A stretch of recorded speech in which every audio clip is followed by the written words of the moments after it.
직당 집딸이라 음식은 잘하겠네. 그래도 우리 집안 격에 맞추려면 직당은 정리하셔야겠어요. 며느리가 기름 냄새 풍기면 안 되거든요. 상견례자 리에서 예비사돈이 던진 모욕적인 한마디에 26세 수지는 즉석에서 파혼을 선언했습니다. 평생 기름 냄새나 맡으며 살아보라는 마지막 독서를 들으며 식당을 나선 그녀. 하지만 5년 후 그들 앞에 나타난 수진의 모습은 상상을 뛰어넘었습니다. 전국 80개 매장을 운영하는 성공한 CEO가 된 수진.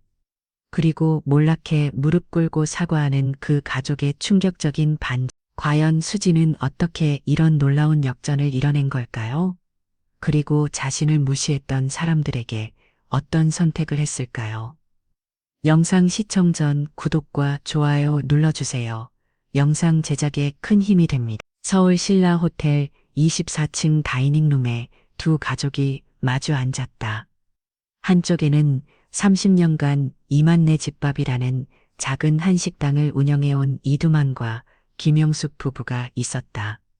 반대편에는 대성건설 사장 박대성과 부인 최미라가 자리했다. 오늘은 그들의 자녀인 이수진과 박민호의 상견례였다.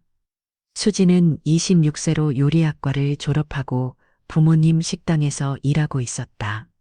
민호는 28세로 아버지 회사에서 이사직을 맡고 있었다. 테이블 한쪽 끝에는 민호의 25세 여동생 박지혜도 함께 앉아 있었다. 분위기는 처음부터 어색했다.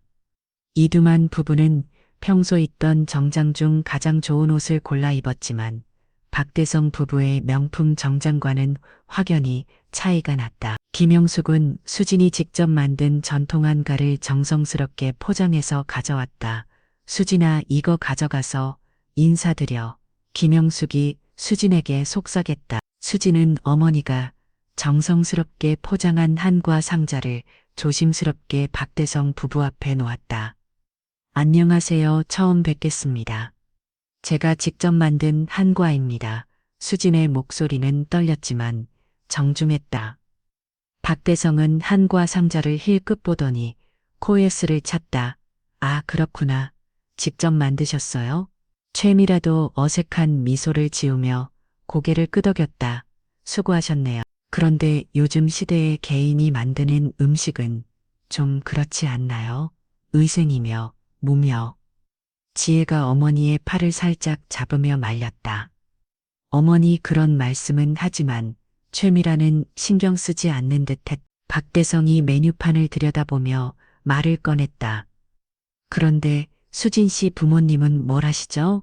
이두만이 조심스럽게 대답했다. 저희는 작은 한식당을 운영하고 있습니다. 도만네 집밥이라고. 아, 식당 하시는구나. 박대성의 표정이 묘하게 변했다. 그럼 우리 며느리 음식 걱정은 없겠네요. 식당 집딸이라 음식은 잘하겠고. 최미라가 거들었다. 요즘 시대의 개인 식당이라. 좀 그렇긴 하지만 뭐 아들이 좋아하니까요. 수진의 얼굴이 빨갛게 달아올랐다. 부모님이 평생 땀 흘려 일궈온 식당을 마치 부끄러운 일인 양 말하는 것이었다. 이두만과 김영숙은 억지로 웃으며 참고 있었다. 저희 식당이 작긴 하지만 단골 손님들이 많이 찾아주셔서. 김영숙이 조심스럽게 말했다. 박대성이 손을 휘저으며 말을 끊었다. 아니에요. 나쁘다는 게 아니라 우리 집안 분위기랑은 좀 다르다는 거죠. 민호가 옆에서 거들었다. 아버지 말씀이 맞아요. 수진이도 이해할 거예요. 수진은 민호를 바라봤다. 1년 넘게 사귀면서 자신을 이해해 준다고 생각했던 그였다. 하지만 지금 민호의 눈에는 미안한데 신동조하는 기색이 역력했다. 수진의 가슴이 답답해졌다. 지혜만이 불편한 표정으로 오빠와 부모님을 번갈아 바라봤다. 박대성이 수진이 가져온 한가를 다시 보며 말했다. 그런데 수진 씨 이런 건 취미로 하는 거고 결혼하면 그만 더 하죠. 우리 집안 며느리가 기름 냄새 풍기면 안 되거든요. 수진의 손이 테이블 위에서 떨리기 시작했다.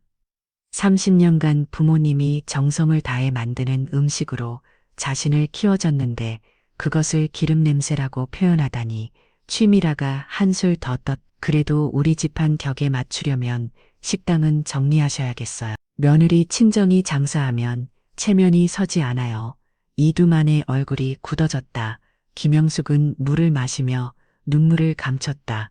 지혜가 참지 못하고 말했다. 아버지 어머니 그런 말씀은 너무 하시는 것 같아요. 박대성이 딸을 쏘아봤다.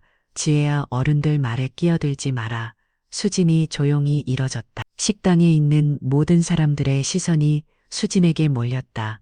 죄송하지만 결혼은 못하겠습니다. 수진의 목소리는 떨렸지만 분명했다. 박대성이 황당하다는 표정으로 물었다. 뭐라고요? 지금 뭐라고 한 거예요? 수진이 다시 한번 또 말했다. 결혼은 하지 않겠다고 했습니다. 치미라가 벌떡 일어서면 소리쳤다. 이게 뭐야?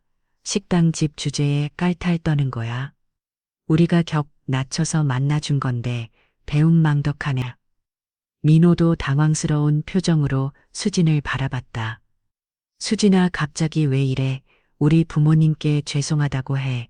수진이 민호를 똑바로 바라봤다. 2년 넘게 사귀면서 한 번도 자신의 집안을 부끄러워하지 않았던 수진이었다.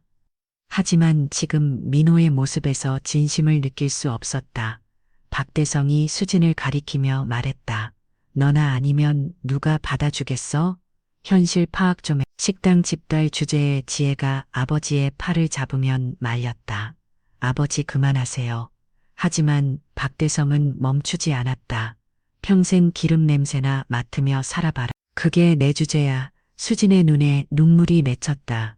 하지만 흘리지는 않았다. 부모님을 바라봤다. 이름만과 김영숙은 고개를 숙이고 있었다. 수진이 마지막으로 박대성을 바라보며 네 평생 기름 냄새 맡으며 살겠습니다. 그 기름 냄새가 제 부모님의 정성이니까요. 그리고 민호를 바라봤다. 민호 씨도 행복하세요. 저는 이만 가겠습니다. 수진이 자리를 떠나자 이름만과 김영숙도 조용히 일어섰다. 이름만이 박대성에게 고개를 숙였다. 오늘 시간 내주셔서 고맙습니다. 저희가 부족해서 죄송합니다. 김영숙도 인사를 했다. 지혜가 수진 가족을 따라 나서려다가 아버지의 제지를 받았다. 지혜야 어디 가려고 그래. 지혜가 아버지를 바라보며 말했다. 아버지 오늘 너무 심하셨어요. 수진 언니는 정말 좋은 사람이었는데 박대성이 화를 냈다. 좋은 사람 식당 집딸이 우리 집안에 맞니? 지혜가 고개를 저었다. 집안이 뭐 그렇게 중요해요. 사람이 중요하지. 채미라가 딸을 나무랐다. 지혜야 너는 아직 어려서 모르는 거야.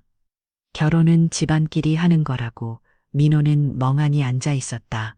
수진이 떠난 자리가 허전했다. 1년 넘게 사귀면서 수진의 순수함과 성실함에 끌렸었다. 하지만 부모님 앞에서는 그 마음을 드러내 용기가 없었다. 아버지 수진이를 다시 불러보는 게 어떨까요? 민호가 조심스럽게 말했다. 박대성이 아들을 쏘아봤다. 우리가 체면을 구겼는데 절대 안. 수진은 호텔 로비에서 부모님을 기다렸다. 이두만과 김영숙이 엘리베이터에서 내려왔다. 수진이 부모님에게 달려가 안겼다. 아버지 어머니 죄송해요. 제가 잘못 판단했어요.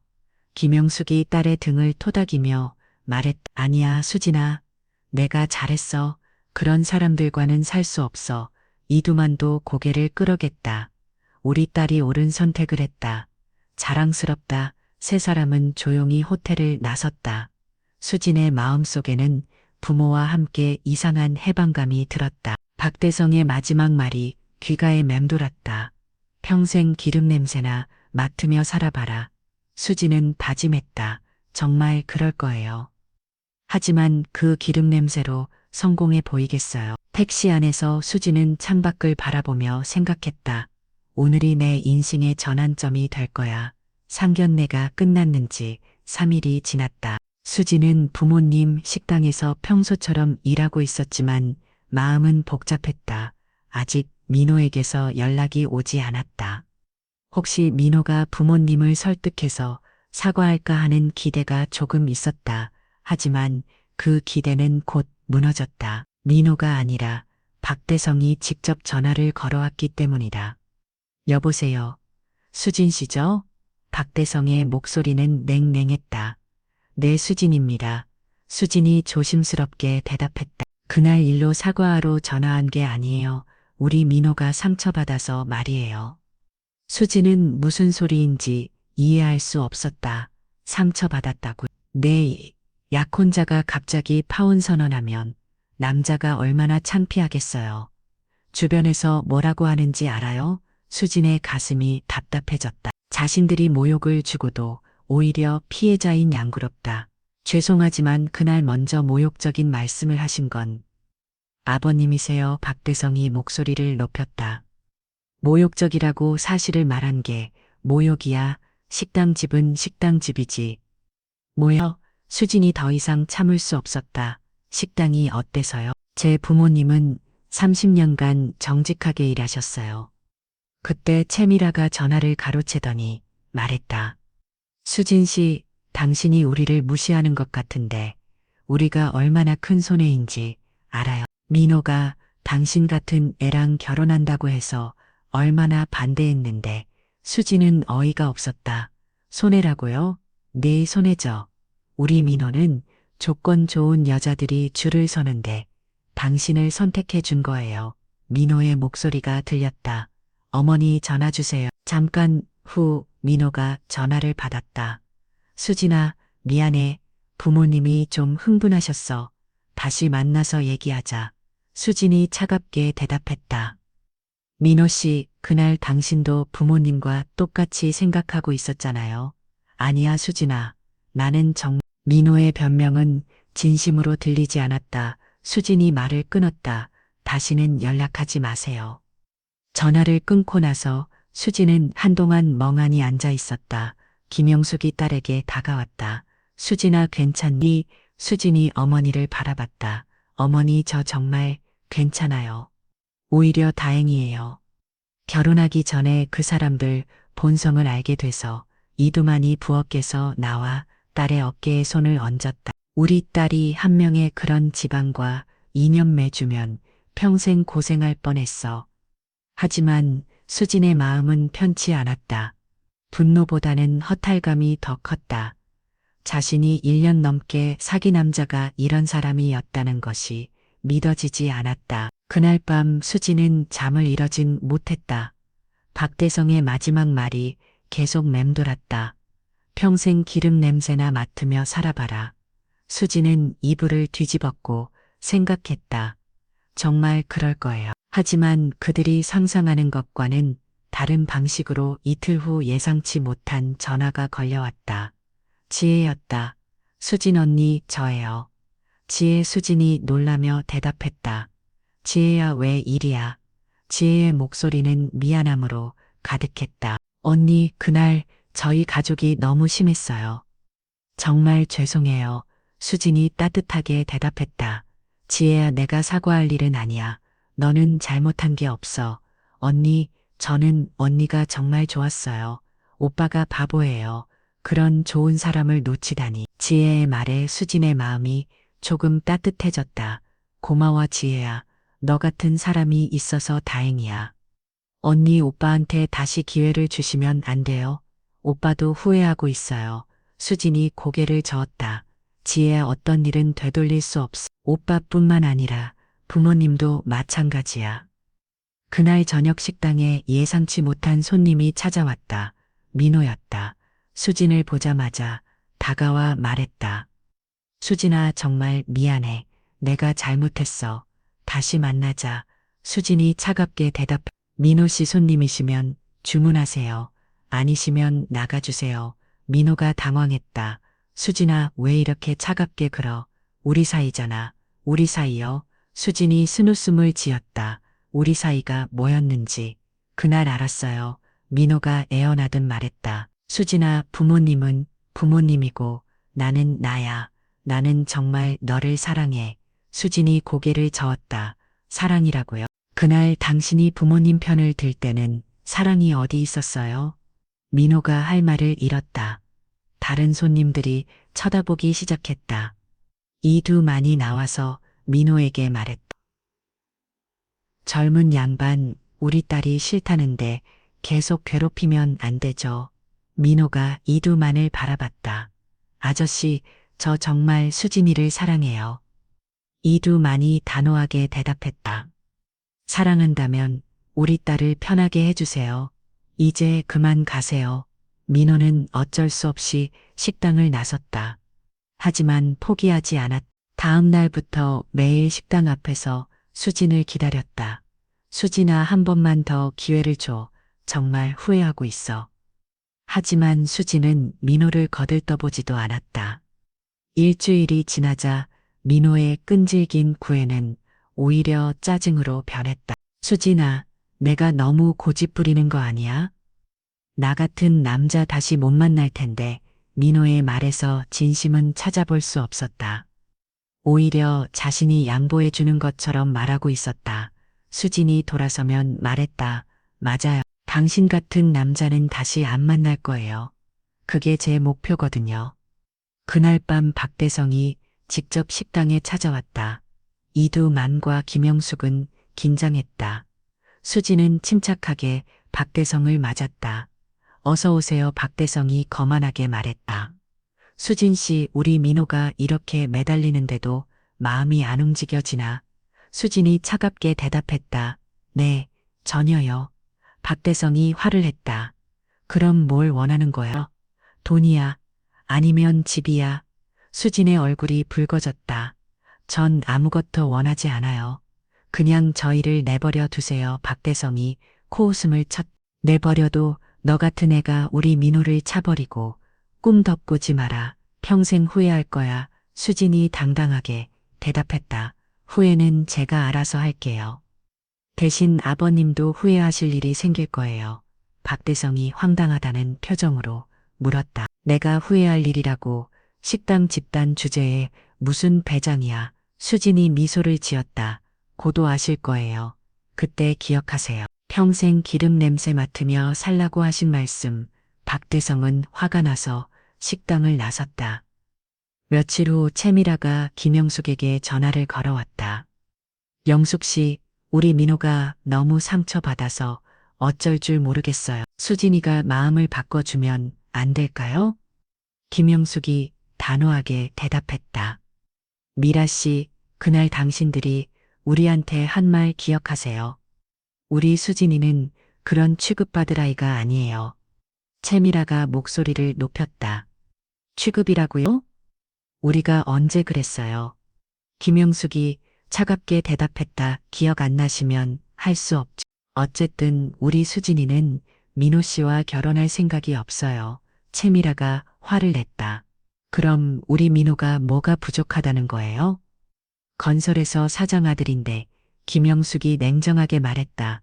부족한 게 많죠. 인격부터 시작해서 전화를 끊고 나서 김영숙은 수진을 바라봤다. 수진아, 엄마가 잘한 거 맞지? 수진이 어머니를 안으면 말했다. 어머니가 최고예요. 정말 시원해요. 이두만도 고개를 끄다. 우리 딸들이 대단해. 그런 사람들한테 꿀릴 게 뭐가 있어? 그날 밤 수진은 혼자 방에 앉아 생각했다. 이제 정말 새로운 시작이구나. 박대성의 말이 다시 떠올랐다. 평생 기름 냄새나 맡으며 살아봐라. 수진이 다짐했다. 네, 정말 그럴 거예요. 하지만 당신들이 절대 상상할 수 없는 방식으로 수진의 눈에 결연한 의지가 타올랐다. 파원 소식은 금세 친척들에게 퍼졌다. 수진의 78세 할머니 이순덕이 시골에서 급히 올라왔다. 할머니는 수진을 보자마자 품에 안았다. 우리 수진이가 고생 많았구나. 할머니의 따뜻한 품에서 수진은 그동안 참았던 눈물을 흘렸다. 할머니, 제가 잘못한 걸까요? 이순덕이 수진의 머리를 쓰다듬으면 말했다. 아니야, 얘야, 내가 잘한 거야. 그런 사람들과는 살 수 없어. 할머니는 며칠 동안 수진 집에 머물렀다. 매일 식당이 나와서 수진이 요리하는 모습을 지켜봤다. 수진의 손 놀림이 예사롭지 않다는 것을 알 수 있었다. 수진아, 할머니가 내게 줄 게 있단다. 어떤 거예요? 할머니, 이순덕이 신중한 표정으로 말했다. 할머니가 잘못을 때 배운 궁중요리법이 있어 이제 너한테 전해줄 때가 됐구나. 이순덕은 오래된 보자기를 펼쳤다. 안에는 낡은 요리책이 들어있었다. 이건 3대째 내려온 걸 한다. 수진이 놀라며 요리책을 들여다봤다. 한자로 빼고 끼적힌 레시피들이 있었다. 할머니, 이런 귀한 걸 제게 주시는 거예요? 얘야, 너 같은 아이가 있어야 이 요리 법들이 빛을 발할 거야. 그동안 할머니가 혼자만 알고 있기엔 아까웠어. 이순덕은 수진의 손을 잡았다. 수진아, 너는 특별한 아이야. 그 사람들이 뭐라고 하든 신경 쓰지 마라. 너만의 길을 가면 돼. 다음 날부터 할머니는 수진에게 궁중요리법을 가르치기 시작했다. 궁중 떡갈비 만드는 법, 전복 삼계탕 끓이는 법, 신선로 만드는 법 등 일반 사람들은 모르는 비법들이었다. 수진은 할머니의 가르침을 한 글자도 놓치지 않으려고 노력했다. 할머니, 이 양념장에 들어가는 재료가 특이하네요. 그래, 이건 궁중에서만 쓰던 비법이야. 일반 간장이 아니라 3년 묵은 진간장에 배즙과 생강즙을 특별한 비율로 넣는 거란다. 수지는 할머니의 모든 말을 공책에 자고가며 배웠다. 2주 동안 집중적으로 배운 수진의 요리 실력은 눈에 띄게 늘었다. 이두만과 김영숙도 딸의 변화를 느꼈다. 수진아, 내가 만든 떡갈비 맛이 예전과 다르네. 어머니 할머니가 가르쳐 주신 궁중요리법이에요. 정말 대단하시죠? 김영숙이 놀라면 말했다. 어머니가 그런 요리법을 알고 계셨어. 이순덕이 미소를 지었다. 할머니도 잘못을 때가 있었지. 그때 많이 배웠다. 할머니가 시골로 돌아가기 전날 수진에게 말했다. 수진아, 이제 내가 할 일이 있어. KBS에서 하는 전국요리 대회에 나가보려. 수진이 깜짝 놀랐다. 할머니, 제가 그런 대회에 나갈 실력이 돼요? 이순덕이 단호하게 말했다. 네, 할머니가 보장한다. 내 실력이면 충분해. 수진은 고민했다. 요리 대회라니 생각해 본 적도 없었. 하지만 할머니의 확신에 찬 표정을 보니 용기가 났다. 할머니 정말 괜찮을까요? 이순덕이 수진의 손을 꼭 잡았. 얘야, 너는 그 사람들이 생각하는 것보다 훨씬 대단한 아이야. 이제 세상에 보여줄 때가 됐어. 수진은 용기를 내어 KBS 전국 요리 대회에 신청했다. 예선에서 만들어야 할 음식은 한식이었다. 수진은 할머니가 가르쳐준 궁중 떡갈비를 선택했다. 대회 당일 수진은 떨렸다. 다른 참가자들은 모두 요리학원 원장이나 호텔 셰프들이었다. 수진처럼 작은 식당에서 일하는 사람은 거의 없었다. 하지만 수진은 할머니의 말을 떠올리며 마음을 다잡았다. 너는 특별한 아이야. 수진은 정성을 다해 궁중 떡갈비를 만들었다. 3년 묵은 진간장에 배즙과 생강즙을 넣은 특별한 양념장, 할머니가 가르쳐준 비법대로 고기를 재우는 방법, 불 조절하는 법까지 모든 것을 완벽하게 해냈다. 심사위원들이 수진의 떡갈비를 맛보는 순간 표정이 변했다.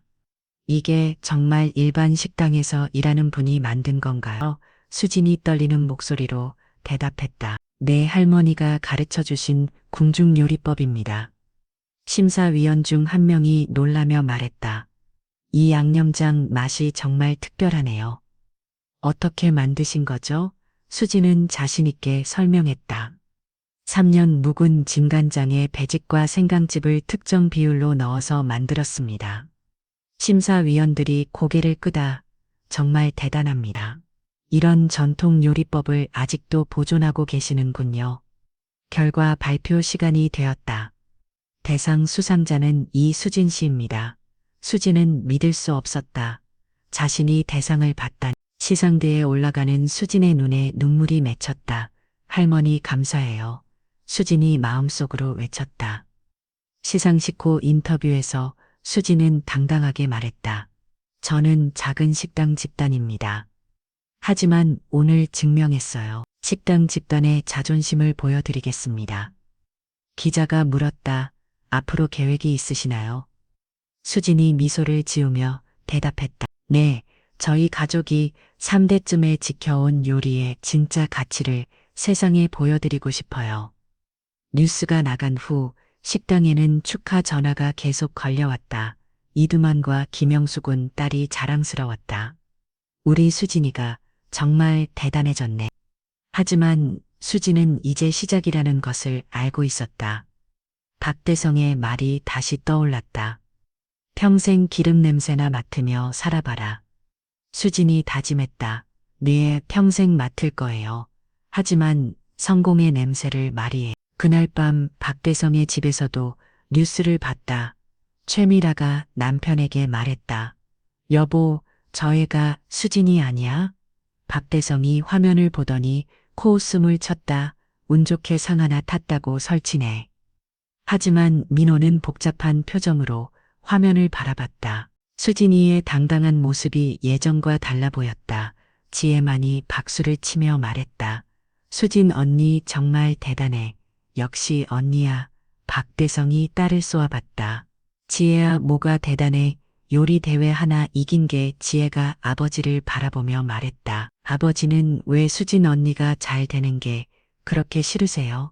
박대성은 대답하지 않았다. 하지만 마음 한 구석에는 묘한 불안감이 스며들기 시작했다.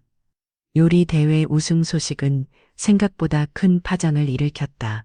수진에게 여러 곳에서 연락이 왔다. 요리학원에서는 강사로 와달라고 했고 호텔에서는 부세포 자리를 제안했다. 하지만 수진에게 가장 특별한 연락은 한정우 요리 평론가에게서 왔다. 한정우는 45세로 국내 최고의 요리 전문가 중 한 명이었다.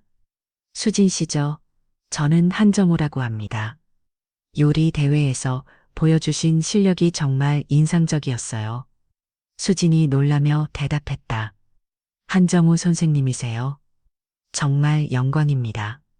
한정우가 따뜻하게 말했다. 시간 되시면 한번 만나서 이야기해 볼 수 있을까요? 당신의 요리에는 남다른 것이 있어요. 다음날 수진은 한정우와 만났다.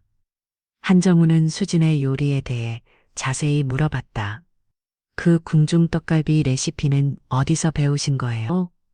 수진이 설명했다. 할머니가 어릴 때 배운 요리법이에요. 3대째 내려온 거라고 하시더라고요. 한정우의 눈이 반짝였다.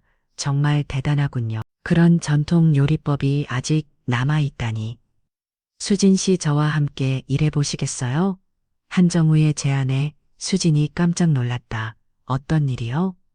제가 KBS에서 진행하는 요리 프로그램 한국의 맛에서 어시스턴트로 일해보세요. 당신의 실력이면 충분히 할 수 있어요.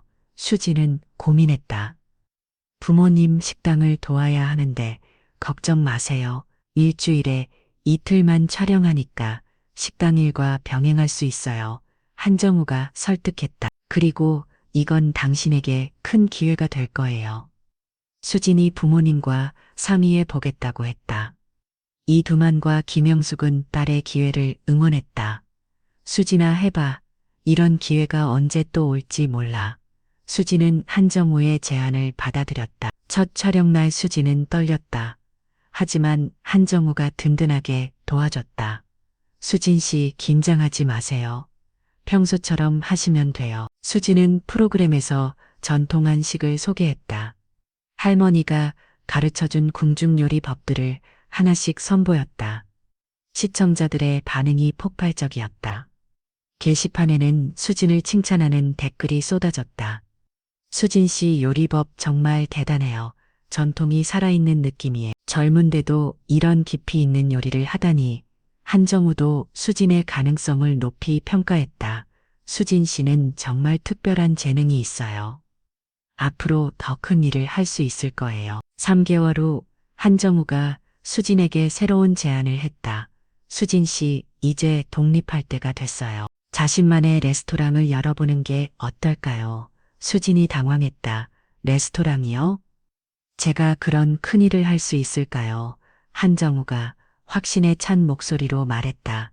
당연히 할 수 있어요. 투자자들도 이미 관심을 보이고 있어요. 정말 투자자가 나타났다. 강남에서 고급한 식당을 운영하고 싶어 하는 사업가였다. 수진 씨 같은 실력자와 함께 라면 성공할 자신이 있어요. 조건도 좋았다. 수진은 셰프로 일하고 수익의 40%를 가져가는 조건이었다. 수진은 부모님과 진지하게 상의했다. 어머니, 아버지, 저 정말 해봐도 될까요? 이 두만이 딸의 어깨를 두드리면 말했다. 수진아, 넌 이미 증명했어. 할 수 있어. 김영숙도 고개를 끄다. 우리 딸이 이렇게 큰 꿈을 꾸다니 자랑스러워. 수진은 용기를 내어 레스토랑 개업을 결정했다. 상호는 수진공으로 정했다. 할머니의 궁중 요리법을 기린다는 뜻이었다. 강남 청담동에 자리한 수진공은 전통과 현대를 아우르는 인테리어로 꾸며졌다. 수진은 메뉴를 직접 개발했다. 할머니의 비법을 현대적으로 해석한 창작 한식들이었다. 개업 첫날부터 손님들이 몰려들었다. 한정호의 소개와 방송 출연 효과였다. 수진의 요리를 맛본 손님들은 감탄했다. 이런 맛은 처음이에요. 전통의 깊이가 느껴져요. 정말 특별한 경험이었어요. 수진은 매일 새벽 5시에 일어나서 재료를 손질하고 요리를 준비했다. 6개월 만에 수진공은 강남 최고의 한식당 중 하나로 인정받았다. 예약이 한 달치까지 밀릴 정도였다. 유명인들도 찾아왔다. 연예인, 정치인, 기업인들이 수진의 요리를 맛보러 왔다. 언론에서도 주목했다. 젊은 궁중요리 계승자 전통을 되살린 스타샤브라는 찬사를 받았다. 한정우가 수진에게 말했다. 수진 씨, 이제 정말 성공했어요. 하지만 수진은 감소됐다. 선생님 덕분이에요. 그리고 할머니 덕분이고요. 한정우가 고개를 저었다. 많이 해요. 수진 씨의 노력과 재능 덕분이에요. 앞으로 더 큰 일이 기다리고 있을 거예요. 그 무렵 박대성 가족도 수진의 소식을 들었다. 강남의 수진공이라는 한식당이 유명하다는 이야기했다. 채미라가 남편에게 말했다. 여보, 혹시 그 수진이 아닐까? 박대성이 불쾌한 표정을 지었다. 설마 그럴 리가, 똑같은 이름이 뿐이야. 하지만 마음 한 구석에는 불안감이 커져갔다. 민호는 궁금해서 수진공을 검색해 봤다. 수진의 사진이 나왔다. 정말 자신이 알던 수진이었다. 2년 전 파혼했던 그 수진이 이렇게 성공했다니 민호는 복잡한 심정이었다. 후회도 되고 부러우기도 했다. 지혜가 오빠에게 말했다. 오빠, 수진 언니 정말 대단하다. 오빠가 놓친 거 맞지? 그날 밤 수진은 식당에서 마감 정리를 하며 생각했다. 2년 전 박대성이 한 말이 떠올랐다. 평생 기름 냄새나 맡으며 살아봐라. 수진이 미소를 지었다. 정말 매일 기름 냄새를 맡고 있어요. 하지만 이제는 성공의 냄새예요. 수진의 눈에는 더 큰 꿈이 빛나고 있었다. 수진 공이 성공을 거둔 지 1년이 지났다. 이제 수진에게는 더 큰 기회가 찾아왔다. 대형 건물 1층에 2호점을 내자는 제안이었다. 여러 곳에서 제안이 왔지만 그 중에서도 특별한 곳이 있었다. 바로 대선건설 본사 건물 1층이었다. 건물주가 수진공의 명성을 듣고 직접 제안한 것이었다. 부동산 중개업자가 수진에게 설명했다. 여기는 정말 최고의 입지예요. 강남 한복판이고 유동인구도 많아요. 특히 이 건물은 대선건설 본사라서 직장인들이 많이 다녀. 수진이 건물 주소를 듣는 순간 심장이 뛰었다. 대선건설 박대성의 회사였다. 수진은 잠시 고민했다. 하지만 곧 결심했다. 그곳으로 하겠습니다. 중개업자가 놀랐다. 다른 곳들도 보시고 결정하시는 게, 수진이 단호하게 말했다. 많이 해요. 그곳이 맞아요. 운명 같은 느낌이 들어요. 수진은 마음속으로 다짐했다. 1년 전 저를 무시했던 그분들에게 보여드릴 시간이 왔구나. 2호점 준비는 빠르게 진행했다. 수진은 1호점보다 더 고급스럽게 인테리어를 했다. 메뉴도 더욱 다양하게 구성했다. 할머니의 궁중 요리법을 바탕으로 한 코스 요리까지 선보였다. 개업일을 앞두고 수지는 떨렸다. 과연 어떤 일이 벌어질까? 개업당의 수진공 2호점에는 줄이 길게 늘어섰다. 대선 건설 직원들도 많이 왔다.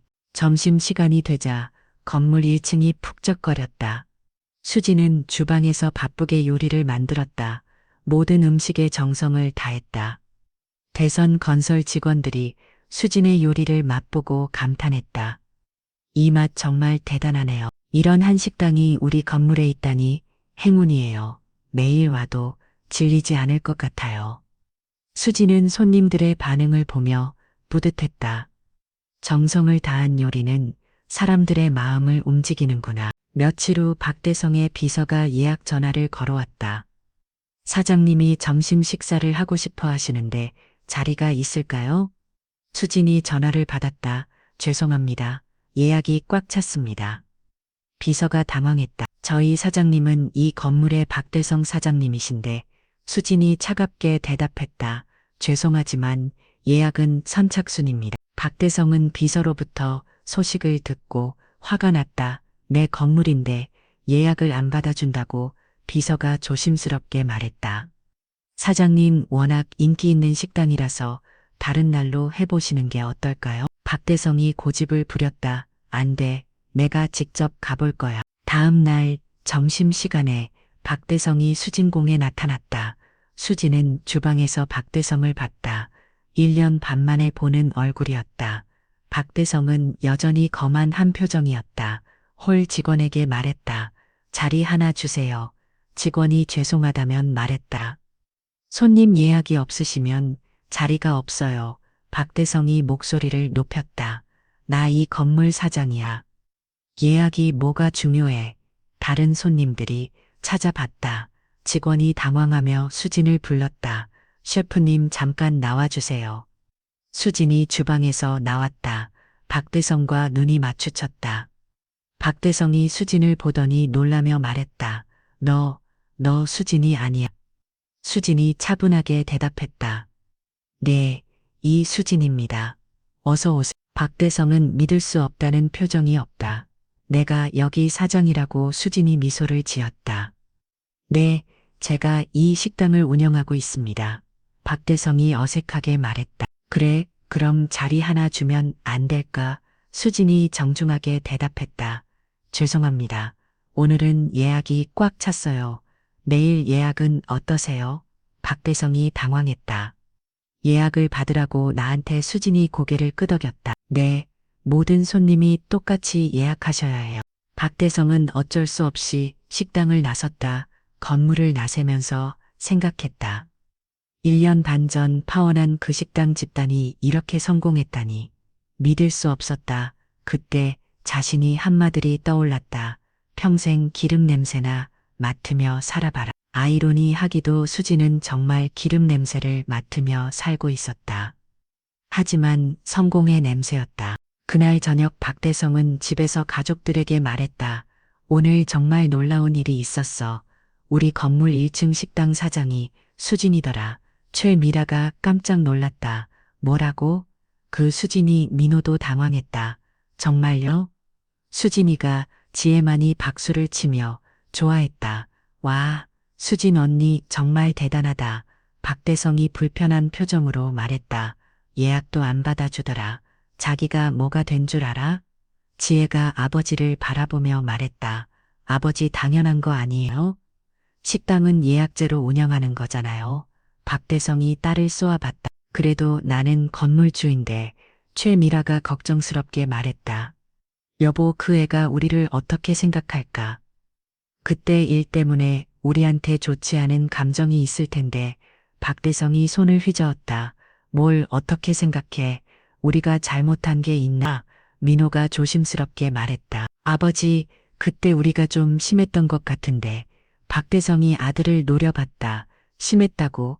사실을 말한 게 심한 거야? 하지만 마음 한 구석에는 불편함이 자리 잡았다. 수진의 성공이 자신의 예상을 완전히 벗어났기 때문이다. 며칠 후 언론에서 수진을 다시 주목했다. 식당 직달에서 스타샵 프로라는 제목의 기사가 났다. 기자가 수진에게 인터뷰했다. 성공 비결이 뭔가요? 수진이 대답했다. 과거 저를 무시했던 분들 덕분에 더 발전할 수 있었어요. 그분들이 저에게 동기를 줬거든요. 기자가 더 자세히 물었다.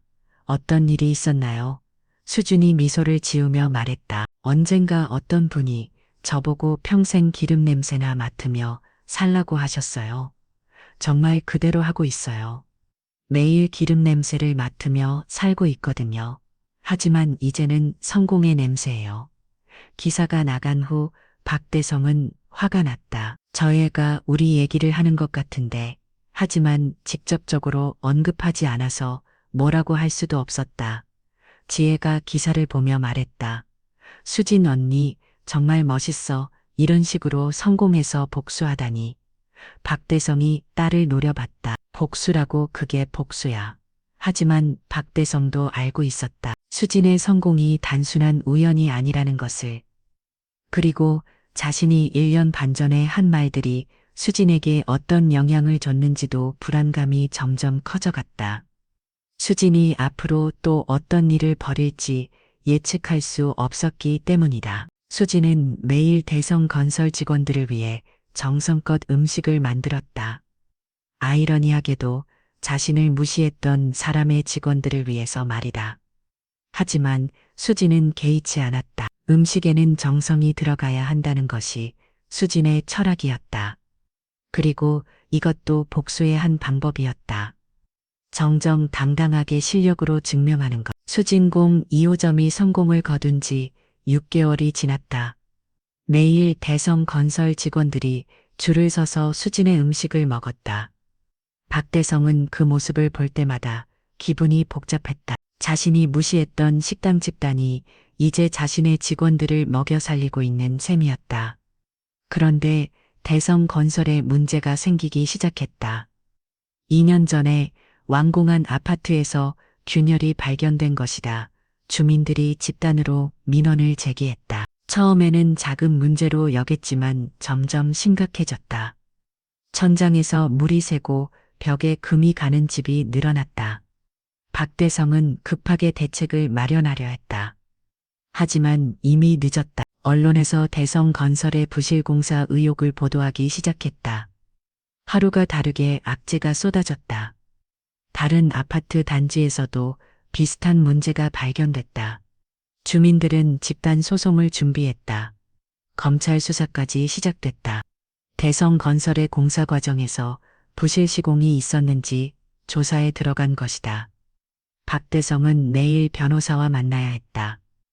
회사 분위기도 최악이었다. 직원들은 불안했고 신규 사업은 모두 중단됐다. 더 큰 문제는 박대성의 개인적인 비리 의혹까지 불거진 것이었다. 공사비를 부풀리고 중간에서 이익을 챙겼다는 의혹이었다. 검찰이 박대성을 참고인으로 소환했다. 언론에서는 연일 대성건설 관련 기사를 쏟아냈다. 박대성의 집안 분위기도 차가워졌다. 최미라는 매일 걱정에 시달렸다. 여보 정말 괜찮은 거죠? 감옥에 가는 건 아니죠? 박대성이 짜증을 냈다. 괜찮다고 했잖아. 걱정하지 마. 하지만 박대성 자신도 확신이 없었다. 민호는 회사에서 아무 일도 할 수 없었다. 아버지가 수사를 받는 상황에서 새로운 사업을 진행할 수도 없었다. 하루 종일 사무실에 앉아 있기만 했다. 동료들의 CJ도 부담스러웠다. 혹시 자신도 연루되는 건 아닌지 불안했다. 지혜만이 가족의 걱정을 덜어주려 노력했다. 아버지, 어머니 너무 걱정하지 마세요. 다 잘 될 거예요. 하지만 지혜도 마음이 편하지 않았다. 대학교에서도 친구들이 수근거리는 소리가 들렸다. 대성건설 사장 딸이라는 시선이 부담스러웠다. 그 무렵 수진은 더욱 바빠졌다. 전국에서 프랜차이즈 문의가 쏟아졌다. 수진공을 전국 체인으로 확장하자는 제안이었다. 투자자들도 줄을 섰다. 수진의 브랜드 가치를 높게 평가했기 때문이다. 한정우가 수진에게 조언했다. 수진 씨, 이제 전국 진출을 고려해 볼 때가 됐어요. 당신의 요리 법과 플랜 들면 충분히 성공할 수 있어요. 수진도 그 생각이 있었다. 할머니의 궁중 요리 법을 전국에 알리고 싶었다. 수진은 신중하게 프랜차이즈 계획을 세웠다. 무작정 확장하는 것보다 품질을 유지하면서 천천히 늘려가기로 했다. 먼저 부산과 대구의 직영점을 내기로 했다. 그 다음에 프랜차이즈를 시작하기로 했다. 언론에서도 수진의 성공 스토리를 계속 주목했다. 젊은 나이에 이론 성공이 화제였다. 수진은 인터뷰에서 항상 감소했다. 할머니와 부모님 덕분이에요. 그리고 저를 응원해 주신 모든 분들 덕분이고요. 기자가 물었다. 성공의 원동력이 뭔가요? 수진이 잠시 생각하더니 대답했다. 저를 무시했던 사람들이 해요.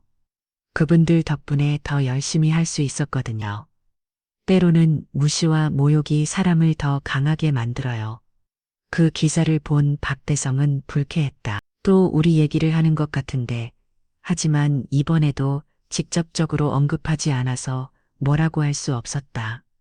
게다가 지금은 자신의 문제로 정신이 없었다. 대성 건설의 주가는 계속 떨어졌다.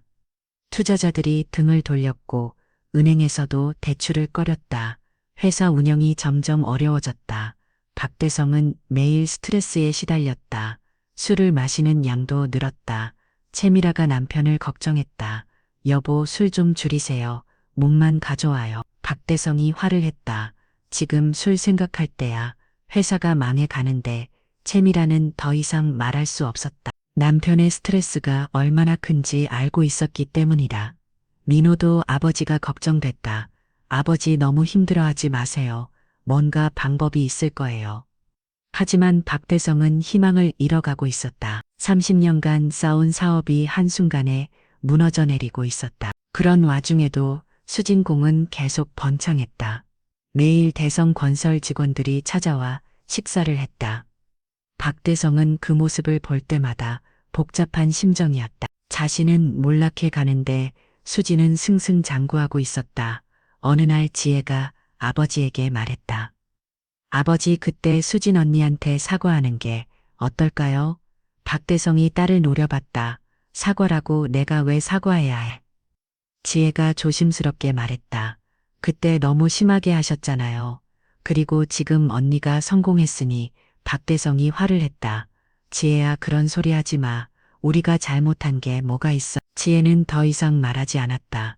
하지만 마음속으로는 생각했다. 수진 언니가 이렇게 성공한 건 우연이 아니야.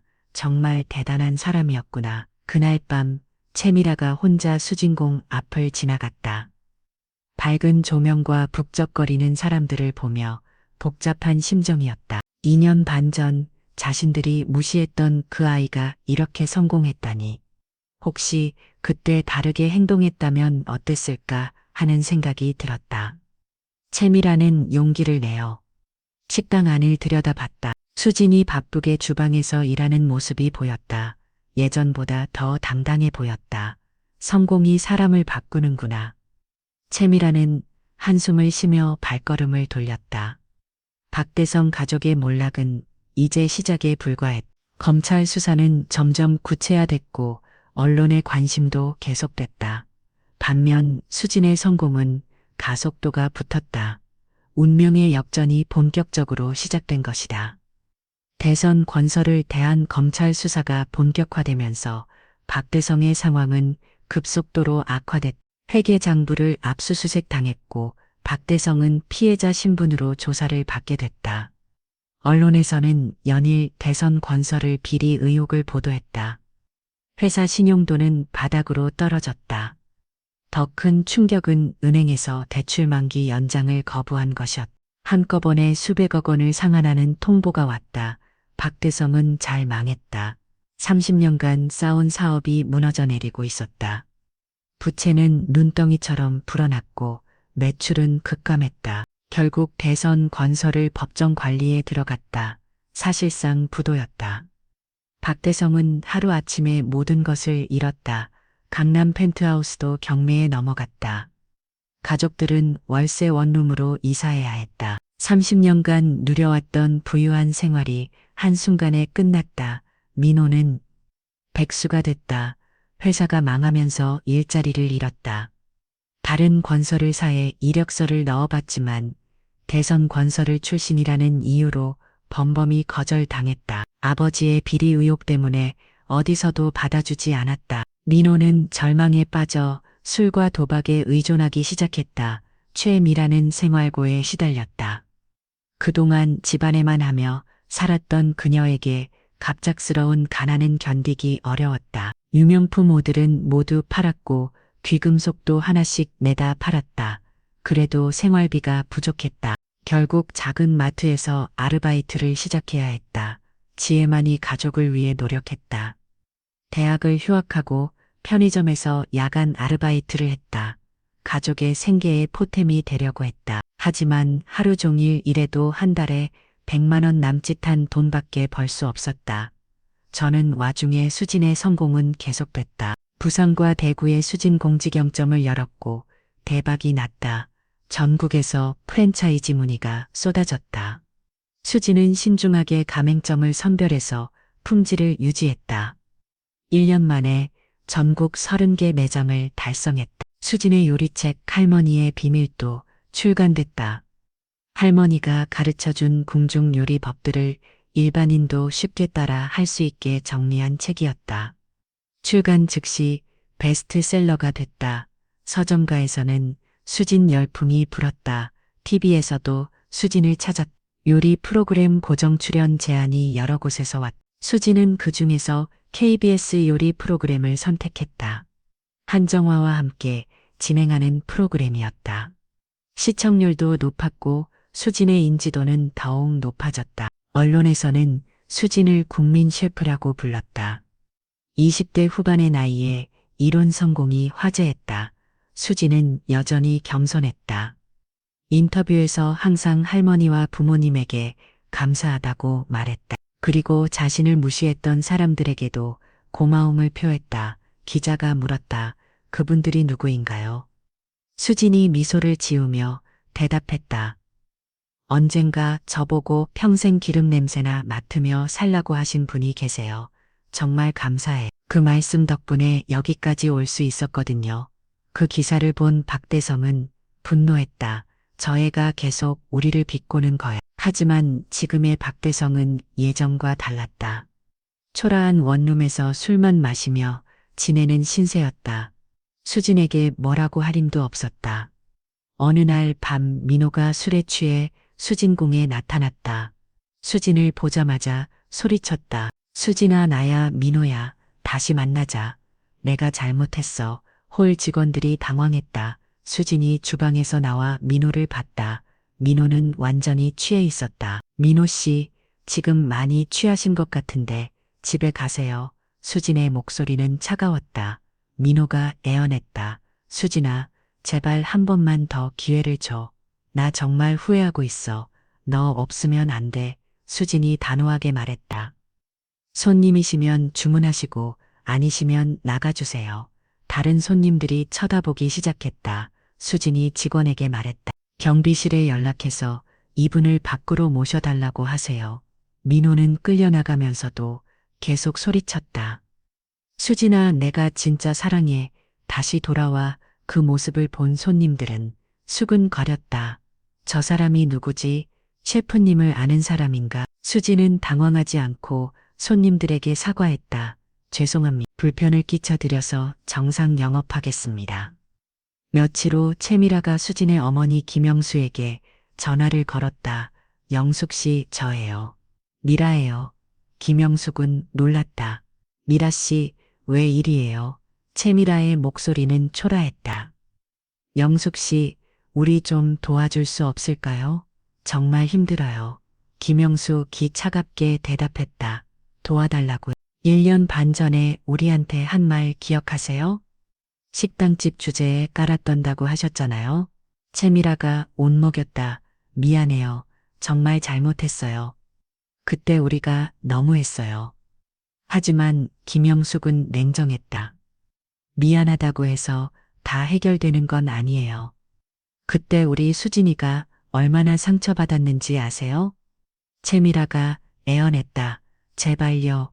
수진이한테 부탁해 주세요. 우리 민호가 너무 힘들어요. 김영숙이 단호하게 말했다. 안 돼요. 우리 수진이는 이제 다른 세상 사람이에요.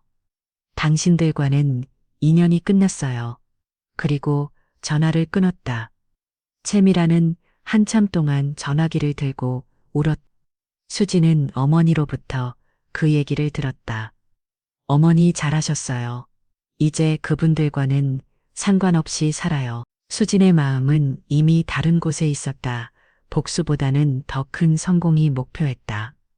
전국 100개 매장을 만들고 해외 진출도 꿈꾸고 있었다. 그날 밤 박대성은 원룸에서 혼자 술을 마시며 생각했다. 2년 반 전 상견례에서 한 말들이 떠올랐다. 평생 기름 냄새나 맡으며 살아봐라. 아이러니하기도 수지는 정말 매일 기름 냄새를 맡으며 살고 있었다. 하지만 그것은 성공의 냄새였다. 박대성은 후회했다. 그때 수진을 무시하지 말고 좋게 받아들였다면 어땠을까? 지금쯤 수진이 며느리가 되어 가족을 도와주고 있을지도 모른다. 하지만 이제 와서 후회의 돈을 졌다. 수지는 이미 그들이 범죽할 수 없는 높은 곳에 있었다. 5년이 흘렸다. 수지는 이제 전국 80개 매장을 운영하는 대표가 됐다. 해외 진출도 성공해서 일본과 중국에도 매장을 열었다. 수진국은 이제 단순한 식당이 아니라 브랜드가 됐다. 수진 자신도 국내 최고의 셰프 중 한 명으로 인정받았다. 수진의 성공과 달리 박대성 가족의 생활은 더욱 어려워졌다. 박대성은 사기죄로 2년간 보육했다가 나왔지만 할 수 있는 일이 없었다. 나이도 많고 정가자라는 꼬리표 때문에 어디서도 받아주지 않았다. 결국 작은 공사장에서 막리를 하며 하루하루 버텼다. 민호는 더욱 비참했다. 알코올 중독과 도박 중독에 빠져 가족에게 짐만 됐다. 어머니가 마트에서 번 돈 마저 도박으로 날렸다. 가족들은 민호를 포기 상태였다. 지혜만이 오빠를 걱정했지만 어쩔 수 없었다. 최미라는 마트 계산원으로 일하며 가족을 부양했다. 그동안 남편에게만 의존하며 살았던 그녀에게는 힘든 일이었다. 하지만 포기할 수 없었다. 가족을 위해 견뎌하였다. 매일 새벽부터 밤 늦게까지 일했다. 지혜는 대학을 졸업하고 작은 회사에 취업했다. 박대성의 딸이라는 것이 취업에 불리했지만 끝까지 포기하지 않았다. 가족의 유일한 희망이었다. 지혜 월급으로 겨우 생활을 유지할 수 있었다. 어느 날 민호가 알바 구인 광고를 보고 수진공에 지원했다. 이력서도 제대로 쓰지 못했지만 용기를 했다. 면접 날 수진이 직접 나왔다. 5년 만에 만나는 민호의 모습은 철화했다. 살도 많이 빠지고 얼굴도 누렇게 뜬 상태였다. 수진 씨 나야, 민호야. 민호의 목소리는 떨렸다. 수진이 차분하게 대답했다. 네, 알겠습니다. 어떤 일을 지원하신 거죠? 민호가 당황했다. 수진의 반응이 너무 차가웠다. 설거지나 청소 같은 일 하고 싶어서. 수진이 민호의 이력서를 보더니 말했다. 죄송하지만 저희는 성실하고 책임감 있는 분만 모시고 있어요. 민호 씨는 조건에 맞지 않는 것 같네요. 민호가 애원했다. 수진아, 제발, 나 정말 달라졌어. 열심히 할게. 수진이 고개를 저었다. 죄송해요. 결정된 것 같네요. 민호는 어쩔 수 없이 수진공을 나섰다. 자신이 한때 무시했던 그 식당 집단에게 일자리를 구걸하다가 거절당한 것이다. 자존심이 상했지만 어쩔 수 없었다. 며칠 후 박대성이 수진공을 찾아왔다. 5년 전에 당당했던 모습은 온데간데 없었다. 작업복을 입고 있었고 손톱 밑에는 시멘트가 끼어 있었다. 수진을 보자마자 고개를 숙였다. 수진 씨, 저예요. 박대성이에요. 수진이 놀란 척하며 말했다. 아, 안녕하세요. 어떻게 오셨어요? 박대성이 떨리는 목소리로 말했다. 사과를 왔어요. 5년 전에 정말 잘못했어요. 그때 우리가 너무 심했어요. 수진이 차분하게 대답했다. 사과라고요. 무엇 때문이에요? 박대성이 무릎을 꿇었. 그때 당신을 무시하고 모욕한 것 때문이에요. 정말 잘못했어요. 용서해 주세요. 홀에 있던 손님들이 모두 찾아봤다. 수진이 박대성을 일으켜 세웠다. 아버님 일어나세요. 그러시면 안 돼요. 박대성이 눈물을 흘리며 말했. 수진 씨, 우리 민호를 도와주실 수 없을까요? 아이가 너무 망가졌어요. 수진이 고개를 저었다. 죄송해요.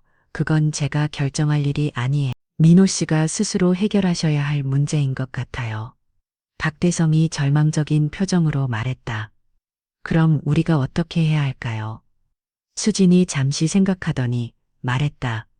그때 말씀하신 것 기억하세요. 평생 기름 냄새나 맡으며 살라고 하셨잖아요. 저는 정말 그대로 하고 있어요. 매일 기름 냄새를 맡으며 살고 있거든. 박대성이 고개를 들어 수진을 바라봤다. 수진이 계속 말했다. 하지만 오히려 감사해요. 그 말씀 덕분에 지금의 제가 있거든요. 앞으로도 계속 기름 냄새 맡으며 살겠어요. 성공의 냄새니까요. 박대성은 할 말을 잃었. 수진의 말에는 원망이나 분노가 아니라 오히려 감사함이 담겨 있었다. 수진이 따뜻한 목소리로 말했다. 아버님, 사람은 누구나 실수를 해요. 중요한 건 그 실수를 통해 배우는 거죠. 저도 그때 많이 배웠어요. 사람을 외모나 직업으로 판단하면 안 된다는 것을요. 박대성이 고개를 끄다 수진의 성숙함에 감동했다. 그때 지혜가 수진 공에 들어왔다. 수진 언니, 지혜가 반갑게 인사했다. 수진도 지혜를 보고 기뻤다. 지혜야, 정말 오랜만이다. 어떻게 지냈어? 지혜가 미안한 표정으로 말했다. 언니, 저희 가족이 그때 너무했어요. 정말 죄송해요. 수진이 지혜의 손을 잡았다. 지혜야, 너는 잘못한 게 없어. 그때도 나를 감싸줬잖아. 고마워. 지혜가 눈물을 글썽이며 말했다. 언니 정말 대단해요. 이렇게 성공하다니. 수진이 감손하게 말했다. 운이 좋았을 뿐이야. 그리고 좋은 사람들을 많이 만나고. 수진이 박대성에게 말했다. 아버님, 앞으로는 사람을 겉모습으로 판단하지 마세요. 진정한 가치는 그 사람의 마음과 노력에 있어요. 박대성이 깊이 고개를 숙였다. 알겠습니다. 정말 큰 교훈을 얻었어요. 수진이 박대성을 바라보며 말했. 아버님이 정말 변하실 의지가 있으시다면 기회를 드릴 수 있어요. 저희 회사에서 청소나 관리를 하실 수 있어요. 하지만 다른 사람들과 똑같은 대우예요. 특별 대우는 없어요. 박대성이 감격했다. 정말요? 저 같은 사람을 써주시겠어요? 수진이 미소를 지었다. 성실하게 일하신다면요. 하지만 조건이 있어요. 민호 씨는 본인이 술과 도박을 끊고 완전히 달라진 모습을 보여주셔야 해요. 그전에는 도움을 드릴 수 없어요. 박대성이 약속했다. 알겠습니다. 민호한테 잘 말해보겠어요. 그리고 저도 정말 열심히 일하겠어요. 수진이 따뜻하게 말했다. 사람은 언제든 변할 수 있어요. 늦었다고 생각하지 마세요. 1년 후 박대성은 수진 공에서 청소 일을 하고 있었다. 매일 새벽 일찍 와서 깨끗하게 청소했다. 예전의 거만함은 온데간데 없었다.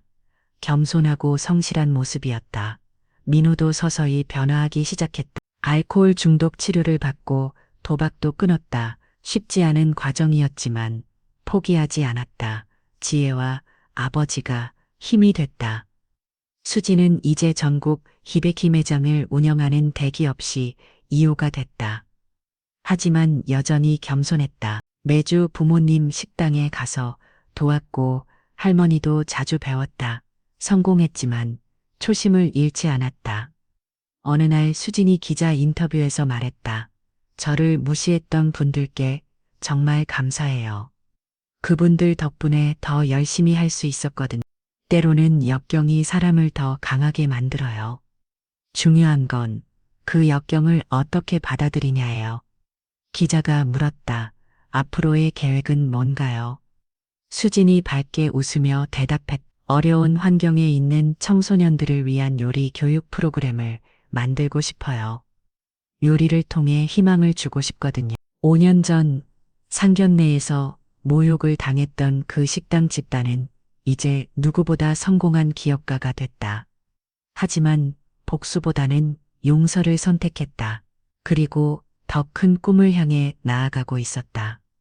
지혜는 이제 수진궁에서 정식 직원으로 일하고 있었다. 수진과는 진짜 자매 같은 사이가 됐다. 언니 정말 존경해요. 어떻게 이렇게 널 그렇게 용서할 수 있어요? 수진이 지혜에게 말했다. 용서는 상대방을 위한 게 아니야. 나 자신을 위한 거야. 원망하고 살면 내가 힘들어져. 수진은 이제 전국적으로 인정받는 셰프이자 성공한 기업가였다. 하지만 가장 소중한 것은 가족의 사랑이었다. 할머니 부모님과 함께하는 시간을 가장 중요하게 생각했다. 성공했지만 겸손함을 잃지 않았다. 그날 저녁 수진은 혼자 수진궁 1호점에 나가서 정리를 했다. 5년 전 이곳에서 시작된 꿈이 이제 이렇게 큰 열매를 맺었다. 창밖으로 대선건설 본사 건물이 보였다. 한때 자신을 무시했던 그곳이 이제는 그저 하나의 건물일 뿐이었다. 수지는 창가에 서서 밤하늘을 바라봤다. 별들이 반짝이고 있었다. 5년 전 박대성이 한 말이 떠올랐다. 평생 기름 냄새나 맡으며 살아봐라. 수진이 미소를 지었다. 네, 정말 그렇게 살겠어요. 하지만 이제는 희망의 냄새, 꿈의 냄새, 사랑의 냄새를 맡으며 살겠어요. 수진의 이야기는 많은 사람들에게 희망을 줬다. 어려운 환경에서도 포기하지 않으면 성공할 수 있다는 것을, 그리고 복수보다는 용서가 더 큰 힘을 가진다는 것을. 수진은 앞으로도 더 많은 사람들에게 희망을 주는 삶을 살기로 다짐했다. 오늘 이야기가 좋으셨다면 구독과 댓글 알람 설정 잊지 마시고, 소중한 댓글 하나가 정말 큰 힘이 됩니다. 시청해 주셔서 진심으로 감사드립니다.